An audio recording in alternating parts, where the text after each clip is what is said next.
Pinulong din ng Pangulo sa situation briefing ang mga ahensya ng gobyerno kung saan pinag-utos niya ang mga sumusunod. Pag-deploy sa mga search, rescue, and retrieval teams ng AFP, PNP, Philippine Coast Guard at BFP para agarang tulong sa mga binaha at lubhang naapektuhan ng sama ng panahon. Siguraduhin ng DSWD ang sapat at mabilis na pamamahagi ng family food packs at iba pang relief assistance before, during, at after ng sama ng panahon.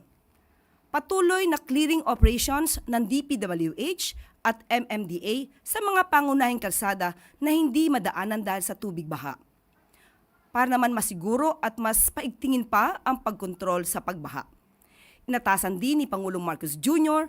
ang MMDA na ipagpatuloy ang flood mitigation project upang masiguro na ang lahat ng pumping stations at floodgates ay gumagana sa kanilang pinakamataas na kapasidad at paglilinis at pag-alis ng bara sa mga daluyan ng tubig.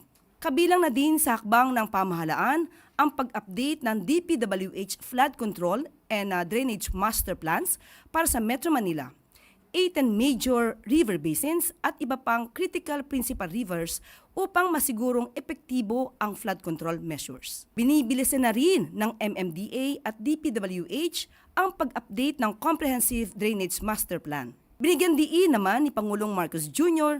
na sinisiguro na ngayon ng DA at DTI na may sapat na supply ng pagkain at pangunahing bilihin. Utos din ng Pangulo na mas paigtingin pa ang price monitoring upang maiwasan ang pag-abuso sa presyo lalo na sa mga lugar na nasa ilalim ng state of calamity.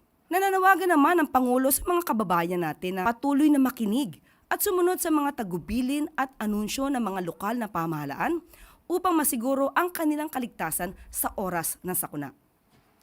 Panawagan din ng Pangulo na mas mag-ingat ang lahat sa mga sakit lumalaganap tuwing panahon ng tag-ulan gaya ng leptospirosis at dengue. Hinimok din ng Pangulo ang bawat Pilipino na makiisa sa mga hakbang ng gobyerno panatilihing malinis ang mga estero at iba pang daluyan ng tubig upang maiwasan ang pagbaha.